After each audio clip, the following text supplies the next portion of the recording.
Assalamualaikum warahmatullahi wabarakatuh. Jumpa lagi dengan channel Dr. Erotono dalam acara Bincang Sehat, yang mana pada kesempatan ini saya akan mencoba membahas satu topik yang berkaitan dengan keputihan. Sebenarnya kemarin pada video sebelumnya sudah saya bahas bahwa keputihan adalah suatu keadaan di mana keluarnya cairan atau lendir yang berasal dari vagina. Dan sebenarnya keputihan sebagian besar normal, sudah saya bahas pada video sebelumnya.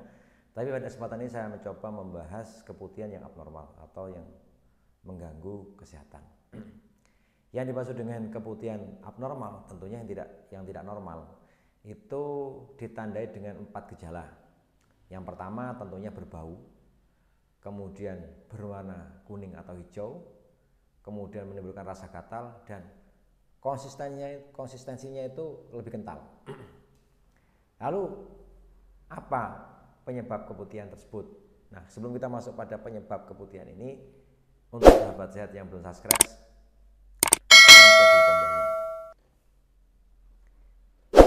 keputihan ini disebabkan oleh beberapa hal. Yang pertama itu paling sering karena kita kurang menjaga kebersihan vagina. Jadi mungkin kita setelah pipis atau buang air kecil, buang air besar, kita tidak mencuci umpamanya. Kita memakai celana yang diulang-ulang pemakaiannya.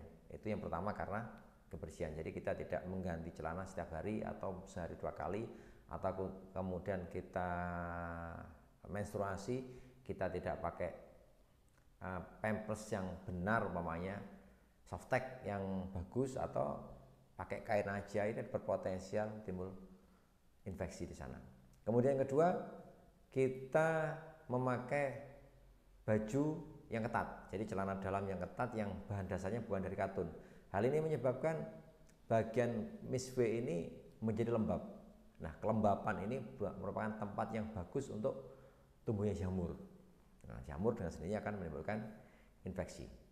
Kemudian yang ketiga, bisa jadi kita mencuci misve ini dengan arah yang salah.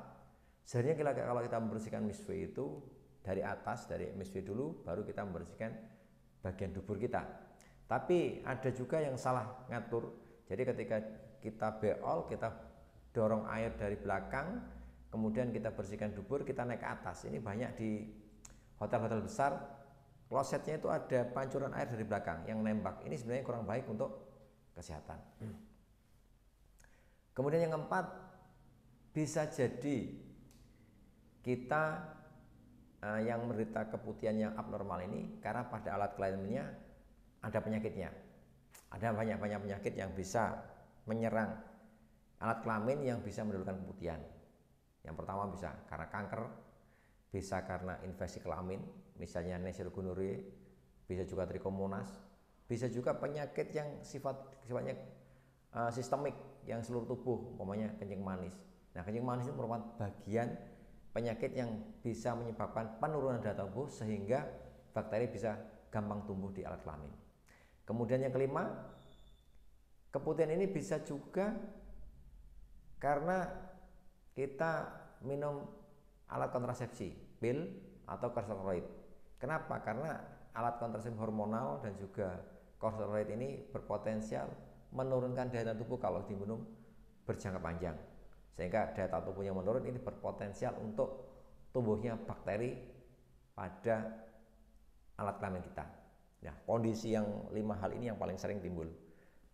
Memang ada kondisi lain, umpamanya kita sering berendam di air hangat, karena air hangat itu kan berpotensial masuk ke dalam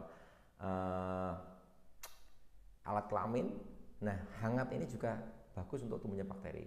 Tapi bisa juga keputihan timbul karena kita sering pakai pewangi atau sabun yang berbusa terlalu banyak, yang di sana banyak mengandung bahan antiseptik yang kita gosokkan pada misve, sehingga bakteri normal floranya sana berkurang, sehingga berpotensial bakteri abnormal yang masuk.